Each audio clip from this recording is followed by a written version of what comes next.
Today we're going to go over the glands of the endocrine system and talk about each of the functions for each of the glands. So we're going to start with the hypothalamus. Now the hypothalamus actually isn't an endocrine gland itself. It's part of the brain, but because it's directly related to connecting your nervous system, your brain with your endocrine glands, we're going to go ahead and count it as part of the endocrine system.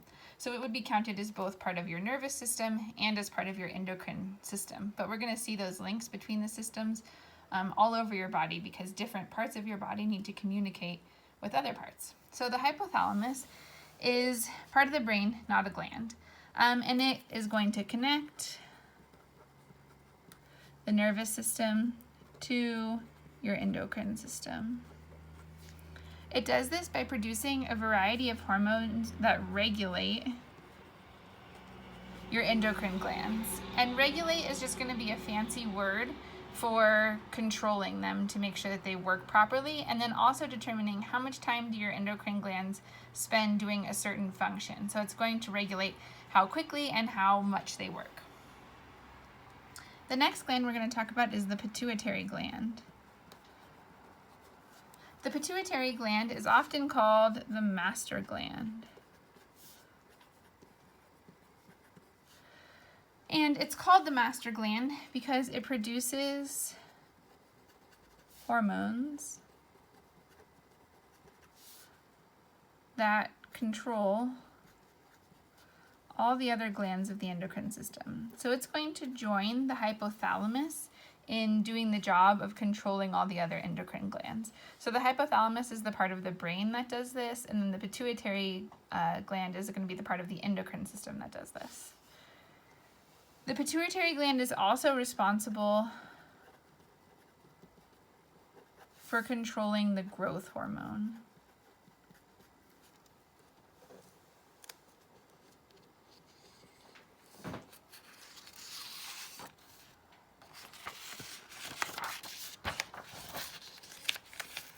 Growth hormone is responsible for making sure that you get to be the correct size. So as you're growing, as your body gets larger, you are going to make sure that you want to produce the correct amount of growth hormone. If you don't make the correct amount of growth hormone, you can have two conditions. You could have dwarfism or giganticism.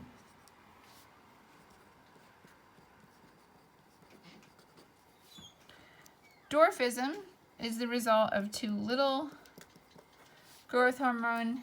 Giganticism is the result of too much growth hormone. The next gland we're going to cover is the pineal gland. The pineal gland produces the hormone called melatonin, and it's going to help to regulate your sleep cycle. So you produce more melatonin when it's dark outside. The way this is supposed to function is that as it gets dark outside, you produce more melatonin, and melatonin makes you sleepy. And so when it's dark, your body knows that it's time to go to bed. This is also why it can be bad sometimes to use screens right before you go to bed, as screens give off a blue light, which is like similar to the wavelengths of light that the sun gives off. And so your brain interprets that as daylight, and it can actually decrease your melatonin production, making it harder to fall asleep at night. So if you have trouble getting to sleep at night, one of the things you can do is make sure that you aren't using your screens right before you go to bed.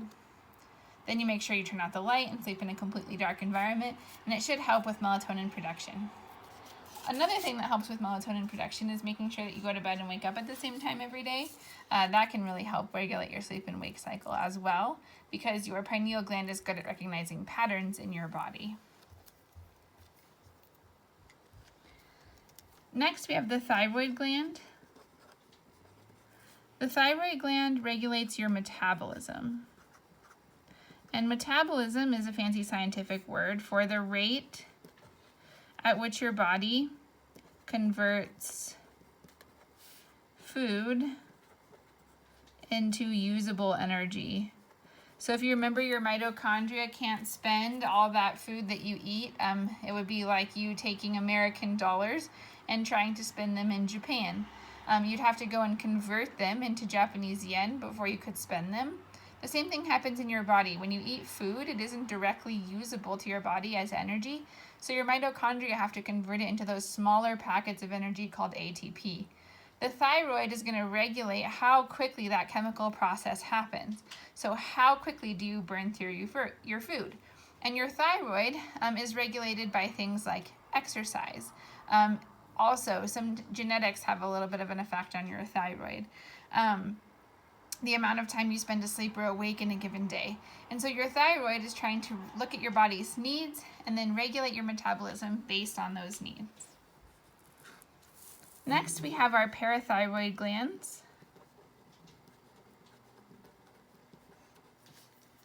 The parathyroid glands are 4 small glands located on the thyroid gland.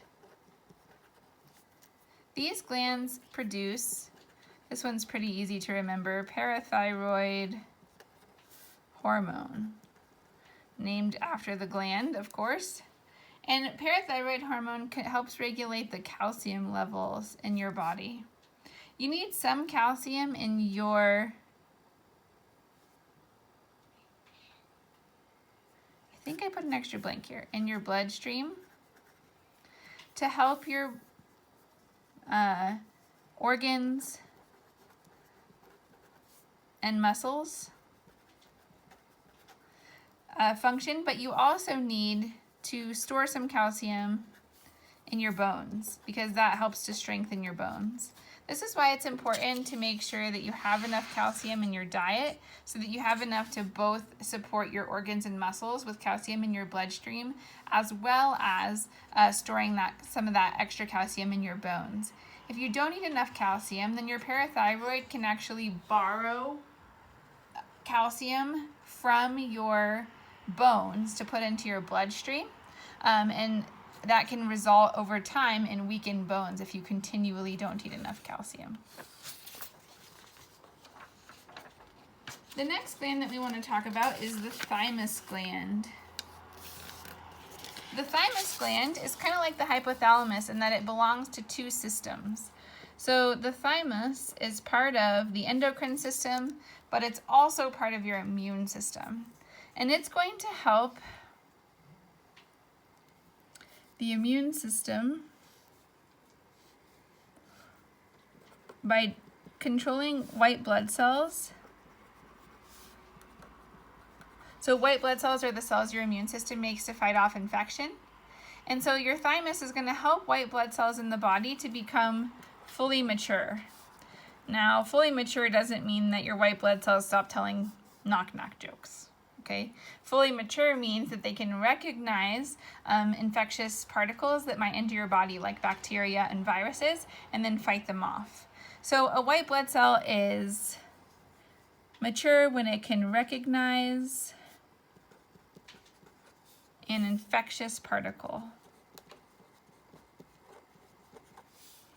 The thymus secretes the hormone thymosin, which helps to produce something called a T cell, which is a special kind of white blood cell. If you get sick with a virus or a bacterium that your body hasn't seen before, T cells are going to be part of the response that fights those things off right away before your body learns to recognize those viruses and fight them off with things like antibodies. So T cells are really important for response to new infectious material. All right, on the final page of our endocrine gland notes, before we get to the exercises anyway, we're going to talk about the adrenal glands. The adrenal glands make a hormone called epinephrine. This is commonly called adrenaline, but the scientific name that we use for it is epinephrine. This hormone is responsible for preparing the body for emergencies. And it's not always necessarily emergencies, but that's kind of the idea behind the response. It's also involved in your response. So anytime you're afraid, excited, nervous, those are all going to kind of engage with this adrenal gland, this emergency response. And you're going to get adrenaline from all of those things. So whether or not you're standing up in front of your class to give a speech, or it's your birthday party, or if you were to get in an accident or something, you're going to have an adrenaline response in each of those things. Sometimes it's a good situation, sometimes it's a bad situation.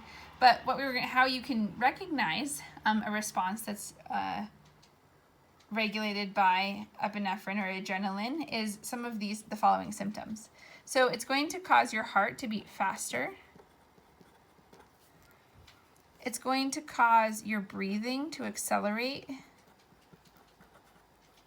And it's going to move blood from your digestive system, or kind of the center of your body, to your extremities, which are a fancy scientific word for your arms and legs. And this is going to prepare your body for taking some kind of action. And this is known as the fight or flight response. Usually we put them in that order.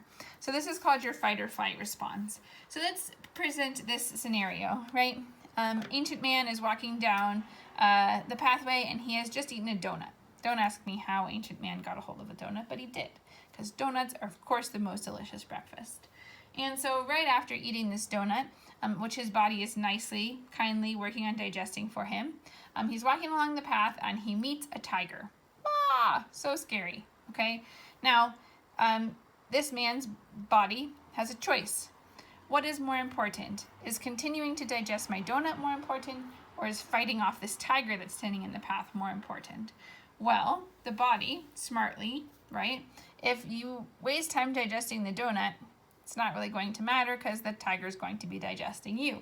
So what does the body prepare to do? It prepares to fight the tiger. Well, what do you need if you're going to fight the tiger? Well, let's say you don't want to fight the tiger. The other option is that you run away from the tiger. But the body is going to prepare you to do one of those two things. So let's go with fighting the tiger first. You're going to want to be really strong, right? So you're going to need extra blood flow to your arms and legs. That's why we move it away from the digestive system and toward the extremities. Digesting your donut, less important. Making sure that your muscles have plenty of oxygen, more important, okay? So we're going to move that blood to help get the proper things to the proper place. We're going to accelerate your heartbeat because that's going to help pump blood around your body faster, which means you can get more oxygen, more ATP, those kinds of things to your cells, okay? And then your breathing is going to increase. Once again, more oxygen, right? It means more muscle function. So if you're going to fight the tiger, this is going to make you slightly stronger, more able to fight the tiger. If you're going to run away from the tiger, it's going to make you faster, right? Better able to get away from the tiger. So your adrenal response, or your fight or flight response, is preparing you to take action in this circumstance. Now, in today's day and age, it's less likely that you're going to be meeting a tiger on your way to school, right? So how does the adrenal response, or the fight or flight response, how do we witness that today? Well, unfortunately, we tend to get it in a lot more inconvenient circumstances. So let's say you stand up in front of your class to recite a poem that you've been practicing. You will probably experience some of this fight or flight response, right? Your stomach might hurt. You may blush because blood is rushing to your extremities, and your head, your brain is one of those. So as blood rushes up to your head, you may notice that you're blushing. Your palms might get sweaty from that extra blood flow. So if you're ever in a situation where you're nervous and you notice that your hands are sweating, you think that's really weird. It's from that extra blood flow, and also the hormones kind of activate your sweat glands as well. Your breathing might speed up, so it might be a little bit harder for you to talk in a smooth voice, and you'll notice that your heart is thumping. So unfortunately, we experience some of these symptoms when we don't want to. The other time you might experience some of these symptoms is, let's say you're playing in a sport. You might notice that you play slightly better on game day than you do at practice day, right? And the reason can be that the epinephrine, a little dose of epinephrine you get from being nervous for a game, actually helps you perform by doing these functions that are listed here, okay? All right, those are the adrenal glands. Our last gland that we're going to talk about is the pancreas. So the pancreas is the gland responsible for producing hormones glucagon and insulin. And it's going to use those two It uses those two hormones to regulate your blood sugar level. Glucagon's going to cause your blood sugar to increase. Try not to say the opposite of what I mean. So glucagon is going to cause your blood sugar to increase. So let's say you go to school and you forgot to eat breakfast. Around 9 o'clock, you're going to be feeling very, very hungry. But if you've ever noticed, maybe don't have snack time yet, and you waited out for like 30 to 40 minutes. As you do that, you might notice that your hunger actually decreases a little bit. And part of that is your body ignoring that hunger signal because it's been going on for a while. But the other part of that is glucagon will actually start digesting some large starch molecules that are stored in your body and turning them into smaller molecules of sugar. And then it will put those molecules of sugar into your blood to help make sure that you don't pass out or have other effects of low blood sugar. And so when that happens, you may actually start to feel slightly better because your body is going ahead and taking care of you. Now let's say on the opposite side of that, if you have just eaten a meal, as that meal gets digested, it's going to cause an increase in sugar going into your bloodstream. And so now the pancreas will secrete insulin into your blood to help decrease your blood sugar. And it decreases your blood sugar by causing that sugar to be absorbed into your cells. And when it's absorbed into your cells, that is going to allow it to be turned into energy, which can be used by the mitochondria and then in turn used by your muscles and other organs, okay? But in order for it to be used, it has to actually get into the cells. And insulin is the hormone that allows for your body to get out of your bloodstream and into your cells. Sometimes people's pancreases are damaged by their immune system, and they can become unable to produce insulin. And when somebody has a damaged pancreas and they are unable to produce insulin, that's a condition that we call type 1 diabetes. You've probably heard of this before. Diabetes is often diagnosed in childhood, so meaning we find out that kids have it when they are children.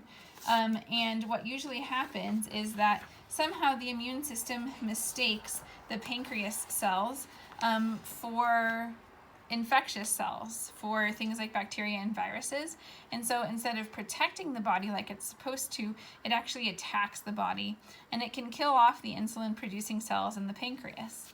And so what happens is that people with type 1 diabetes then have to inject insulin into their body to help to regulate their blood sugar. They also have to watch what they eat to make sure that they take in enough blood sugar, or enough sugar that their blood sugar doesn't go too low, and they inject insulin so that their blood sugar doesn't go too high. All right, I'm going to cover in another video the 2 exercises that are due this week. I'd like you to attempt to do them first on your own in pencil, and then use the videos that I'll put up to check those exercises when you're done. If you have any questions over the notes, I hope that you'll hop on Zoom and ask me.